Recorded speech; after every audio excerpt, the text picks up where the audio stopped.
Hello and welcome to a special episode with some golden champs tonight. I'm Boom Gonzalez. And I'm Jaime Escalon. We've got the UAAP Season 88 Women's Basketball Champs in the studio. But first, we hear from our countrymen in the SEA Games. This is Starting Lineup.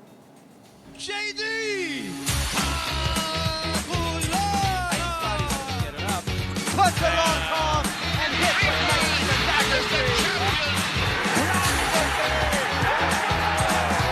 Gold medalist and Olympic champion from Europe. The medals are pouring in for Team Philippines at the Southeast Asian Games. So let's hear more about our newest medalists from the figure skating delegation.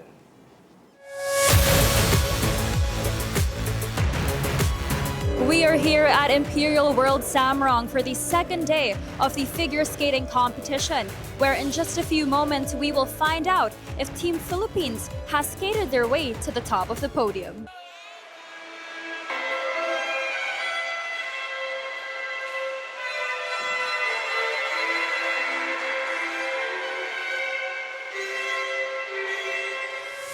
Marking their SEA Games debut, Paolo Borromeo and Maxine Bautista make it to the podium. Paolo bags a bronze for the men's figure skating event and shares how he dedicates his performance to his figure skating students back home. Very happy. My skate was a bit rough, so I'm relieved it ended up this way, and actually standing up there, I'm very happy to have taken it home. My message, which I also tell my students, is chase your dreams. Sometimes it's not the easiest road, but you never know unless you give it a try. So try your best. While Maxine was able to clinch the silver for the women's figure skating event, however, this wasn't supposed to be the case. Maxine is in the seniors division and ranked the highest, supposedly giving her the gold, but they changed the rules last minute and mixed the juniors with the seniors, placing her second overall. Regardless, Maxine remains thankful for the chance to represent the Philippines for her first Southeast Asian Games. I'm very excited. Obviously going into it, that was one of the goals going into it, so I'm really happy to come away with a medal. Thank you so much for all the support and thank you for watching. Live from Thailand, this is Julia Vargas. Tibay at tatag, mas pinalakas na Pilipinas sa 33rd SEA Games.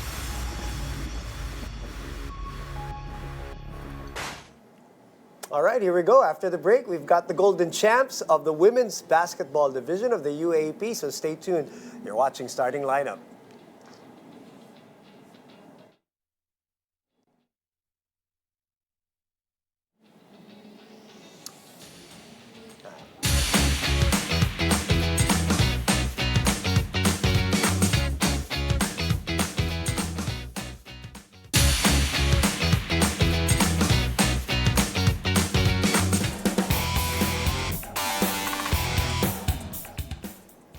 The redemption tour has been completed and their time is now. Actually, now again. Let's welcome to the studio the champions of the UAAP Women's Basketball, the UST Growling Tigresses, Coach Heidi Ong, Coy Daganan, Bridget Santos, Eka Soriano, and Finals MVP. Sarap pakinggan. Kent Pastrana. Welcome back and congratulations and to the rest of the team. Kasi ang ganda nung ang ganda nung picture, ang ganda nung emotions captured talaga. And I'm sure it was an emotional run to. You were here, Coach, remember bago magsimula yung season, and you already exuded na medyo confident yung team. I remember that conversation na naalala natin na parang everyone's healthy. Maganda yung lineup, may dala-dalang heartbreak, di ba? Lahat yun, parang, but did you expect that kind of domination? Not only was it a sweep, Jaime, we all know yung winning margin mabigat para sa UST in those 14 games. Doon muna tayo. With the lineup naman, Before sinabi ko, Yes. boom, di ba, na medyo intact yung team. From the last season, si Taki left the team, one lang. And of course, yung heartbreak nga na binabanggit mo. With the addition of Oma Yeah, Onyanwa, FSA, right, FSA na yun talaga yung lacking nung last season, 87, yung height. So, with the season naman, we treat it one game at a time Of pa course, rin. of course. Ganon na we do our best, we play with pride, we play together. Siguro yung 14-0 was made because sinabi ko sa kanila before the start of the season na we wanted to be consistent every game na yun yung gagawin namin. It was an amazing season, but it wasn't a perfect season. Let's go to game number 1 because you had your fair share of struggles. Eka, game number 1, ano natatandaan mo doon? Kasi it was a long break, ang ganda, ang linis ng round 1, round number 2 ng UST. But game number 1, medyo nag-struggle nga kayo. When you are reminded sa nilaro nyo noon, ano yung mga natatandaan mo? Una, syempre po yung mga lapses namin. Doon talaga ako nag-focus kasi hindi ako nag-focus sa offense namin. Nandun na yun eh. Doon kami nag-focus sa kulang namin, which is yung defense. So talagang lahat, inisa-isa namin yung kulang namin para sa game 2, maayos and maka-adjust kami at makabalik. Bridget, ikaw, ano nalala mo dun sa game number 1? It must have been very frustrating ang yung nangyari doon. Nabaon kayo maaga, nakahabol, pero eventually bumitaw. Ano yung tingin nyo, gusto namin malaman yung mga opinion nyo dun sa nangyari sa game number 1? It was really hard for us na Sure. accept na ganun po yung kinalabasan ng game. Hindi rin po namin na-expect na ganun yung mangyayari. Nung during game po parang nung bago pa Pakilapit lang yan. Okay sorry, lang, yeah. bago po mag-start parang andun po yung kumpiyansa namin pero parang na overconfidence po yung nangyari. So, yeah, marami din po kaming pagkakamali and yun po yung finocus namin nung after that game. Yeah, which we saw a big bounce back. I remember nga, boom, before game number 2 started, I went to Coach Heidi. remember, Sabi ko, yeah, Coach, I heard, yeah. what happened in practice? Sabi niya, Jaime, it was an emotional practice.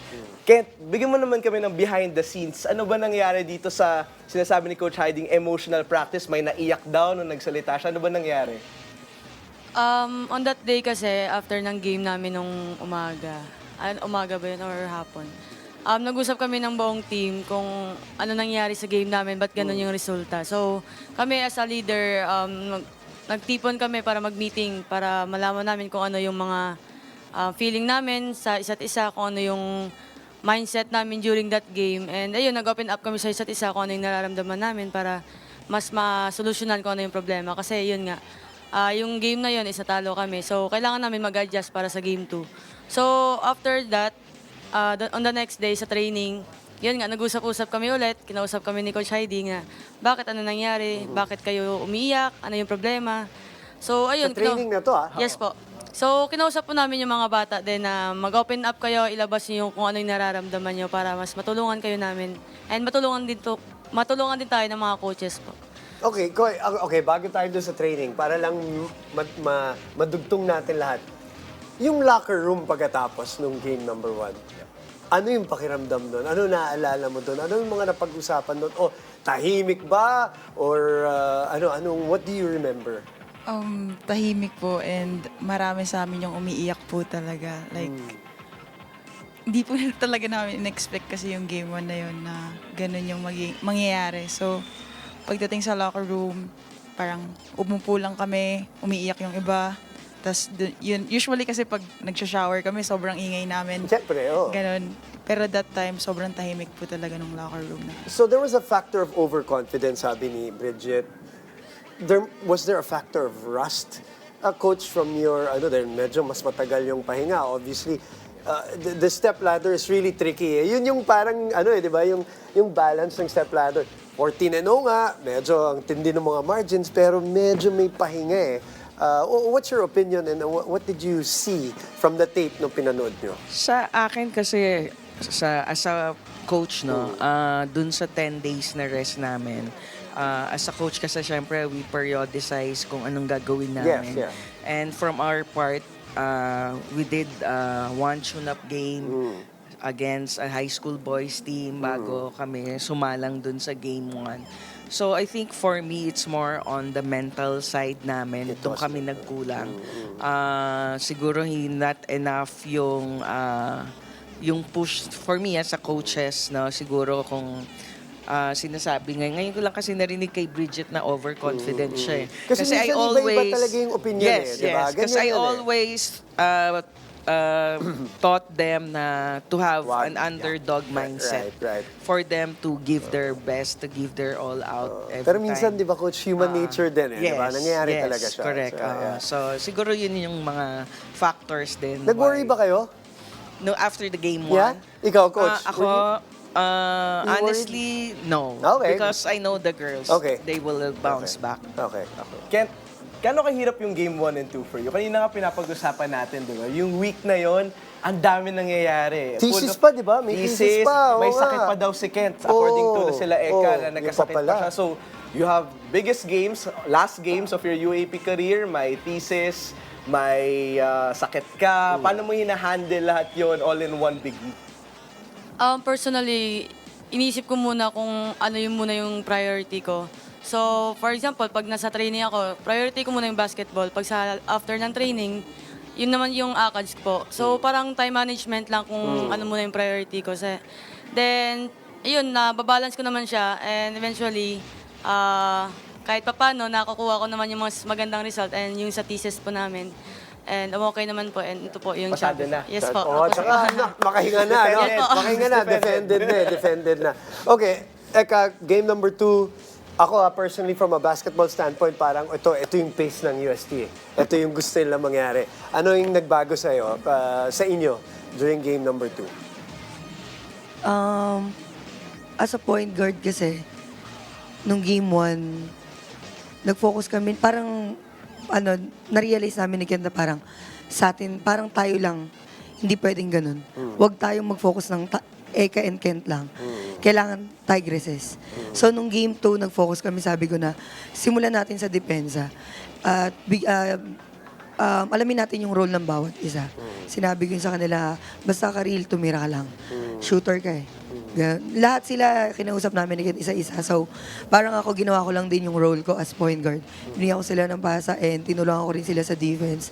And, yun, happy ako kasi nagawa naman namin ng maayos. Yeah. Ang mahilig nga sa game number 2, Coach, you know this, si Bridget. Pag game number 2, Bridget Santos, di ba? Kaya kailangan mag-end tayo sa kanya. Kaya mag-end tayo kay Bridget. Okay. Bridget, second half, ikaw na yung nag-set ng pace. Ano ba pinag-usapan niyo nung first half? Kasi medyo dikit pa yung first half versus NU. You're right. But second half, you got the first steal, you got the first 2 points, tapos nag-iba na yung dynamic ng team. Ano ba pinag-usapan niyo nung halftime na yon? Or ano yung mindset mo coming into that third quarter? At bakit gaganyan pag game 2? Oh, at bakit ka pala ganyan pag game 2? Yan ang tanong eh. Nagkakataon lang po siguro sa game 2. Ayun po, since nag-usap-usap nga po kami nung halftime, so sabi ko na sa amin ni Coach na kailangan talaga yung defense namin is importante talaga. So yun, di kami tumigil na sa depensa muna kami kasi doon kami nakakascore eh. So I think yun yung malaking factor kung ba't kami napalayo pa. O kasi yung pace no? Umiba na nung na-fueled by yung defense, mga steals, mga ganun na yung nangyari. So alright, we're done with game 1 and game number 2. So pag-uusapan naman natin. Game 3. More with the champs when we return. So stay tuned. You're watching Starting Lineup.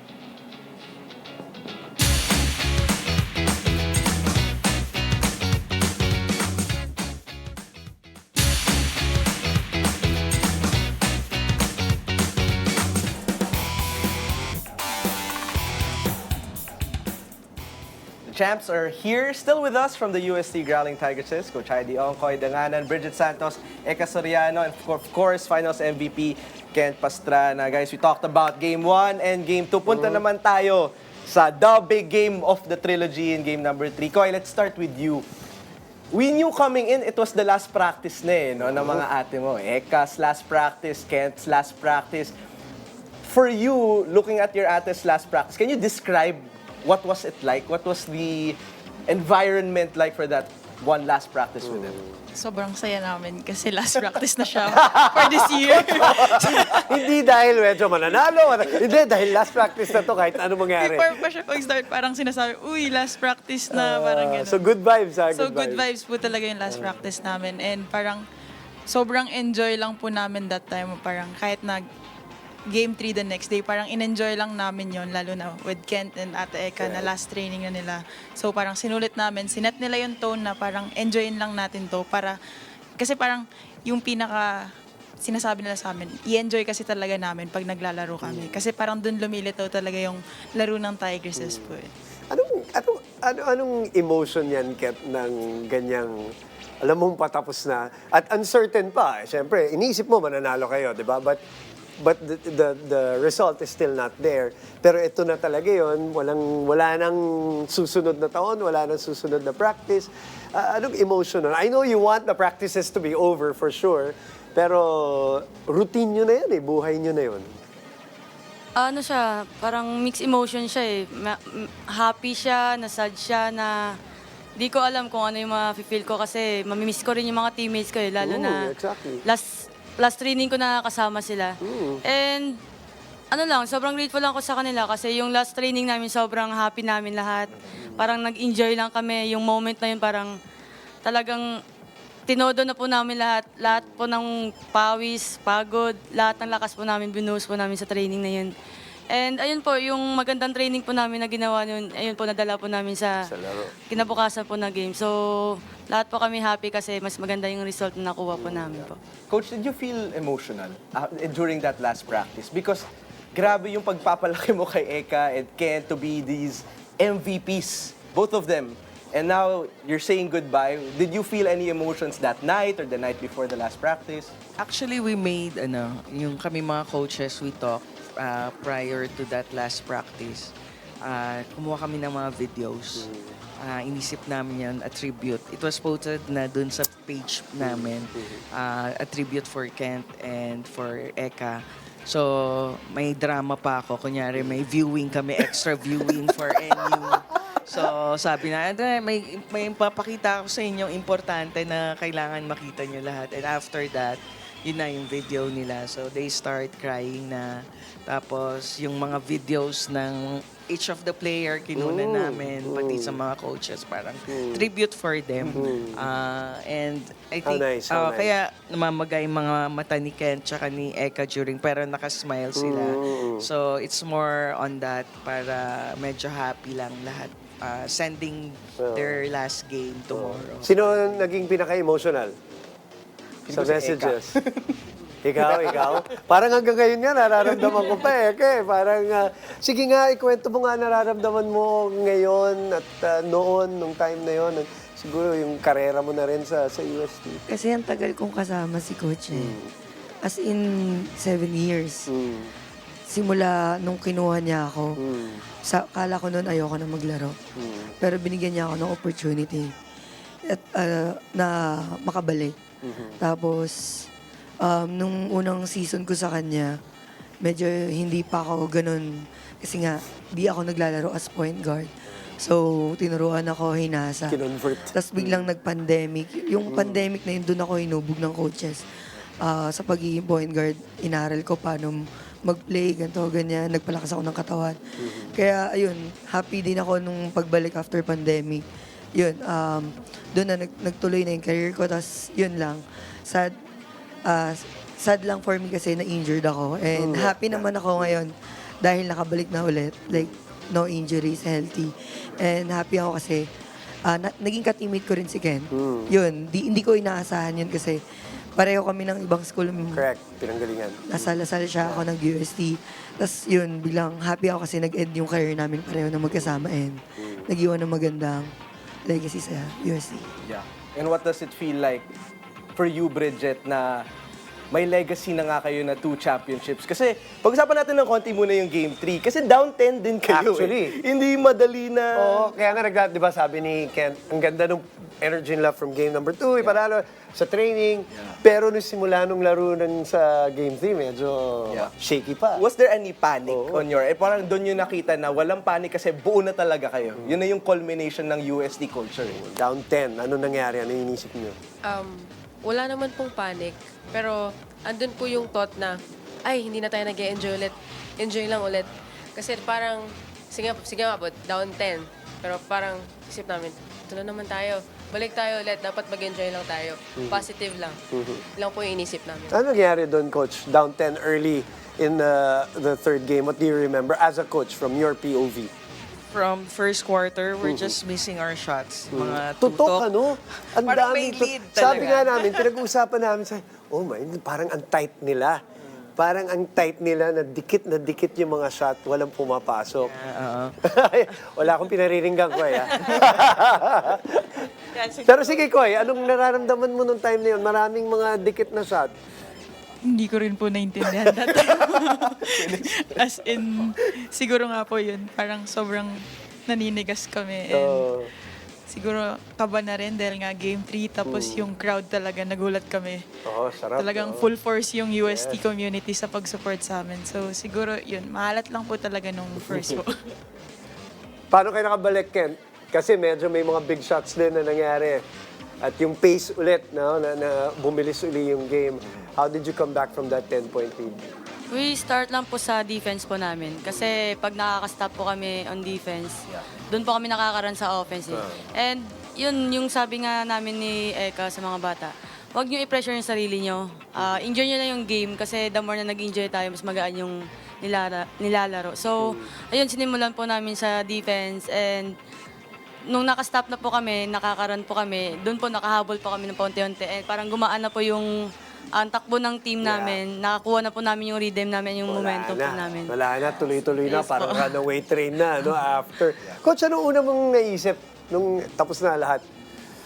Championship, ano na, final buzzer. Hindi ka na technical. Hindi ka hindi ka na tumawag na Mga players ko na yun na technical. Loko lang. Pero ano naisip mo, Coach? What were your first thoughts? Of course, hinahanap ko sila Kent tsaka sila nice, Eka, yung mga nice. seniors ko. And nakita ko si Oma, nung nakita niya ako, binitbit na niya ako, tapos inikot-ikot niya ako sa nahilo. So, yan, I'm just so happy na for Eka and Ken, and also for the UST community. Of course. And yung mga naniniwala sa amin from day one of our program. Siyempre, para sa kanila talaga yon yung championship ng UST. Eka, may natandaan akong kwento nung media day bago mag-start ng season. Sabi mo, nung natalo ko yun nung 87 sa Game 3, pumunta ka agad kay Kent. Lumapit, di ba? Yep. Hinag mo siya, sabi mo, babalik tayo dito, mananalo tayo. Ngayon na nagawa nyo na yon sa 88, ano yung pakiramdam? Bumalik ka ba agad sa kanya after nag-final buzzer? Ano sabi mo? Kasama sila. Niyakap ko siya eh. Tapos iyakan lang kami ng iyakan. Tapos biglang may tumalon sa akin. Nagkauntugan pa kami ni Braver. Si Karil. Wala, tas after, yun na, yung hawak-hawak na namin trophy. Hindi na namin sabi ko sa kanya lang, ito na yun, ito na lahat yun. Full circle. Tapos Kita namin after yun, nung ang ganda. game na po, hinahanap namin yung picture namin na umiyak kami. Sabi ko sa kanya, be, ito yung hinahanap natin picture, yung magkayakap kami na nag-iiyakan kami. Sabi ko, ipopost ko to kasi, redemption natin to eh. Kaya ayun, happy lang talaga ako kasi yun nga, lahat ng pag-iirap namin nagbunga. And of course, MVP. Siyempre, bonus yan. As we always see, the championship's the goal. But as a last question, I guess, Kent, sa mga napanood namin this year, is this the best you've played? Is this the best Kent Pastrana that we've seen? Most elite that you've been? So far, siyempre, may angat pa yan. Pero so far in your career, is this the best that you feel like you played? I feel like hindi po yun yung pinaka-best game for me. Wow. Kasi parang For me, yung best game ko siguro yung second round namin against NU din po. Kasi sobrang gaan din po ng pakiramdam ko. Parang nag-enjoy lang ako, lahat ng bitaw ko pumapasok. So sabi ko, nakukuha ko na yung rhythm ko. And yung game po namin kahapon, siguro ginawa ko lang yung best effort ko talaga na makatulong sa team. And of course, nag-start pa ako sa defense. Yung aggressiveness ko, yung energy ko na binibigay sa mga teammates ko. Kasi as a leader, pag nakikita ka nila yung energy mo, mas mataas. Yeah. Siyempre, sinusunod ko din po nila. Pero So, yun this na po. year, do you feel na nag-reach ka talaga ng ibang level? Yes po, This whole yes year. po. no? Yes Parang po. halata. Kitang-kita sa laro eh. Well, congratulations. Wow. Meron pa bang ibang celebration? Kasi I'm sure hindi lang isa yan, dalawa. Or ayaw nyo sabihin kay coach muna. Okay lang, sige lang. Basta importante, wala nang training. Wala muna. Congratulations, coach. Congratulations. Congratulations Thank to the you whole so community. much. Nag-champion, na-reclaim on a year na nag-host ang UST. There's nothing like it. And congratulations sa inyong mga careers. And we will see you. We will see you. We will see you next year. There you go. Thank you. UST. Yeah, here we go. And thank you also for joining us, guys. I'm Jaime Escalon. Boom Gonzalez, this has been Starting Lineup. Yeah.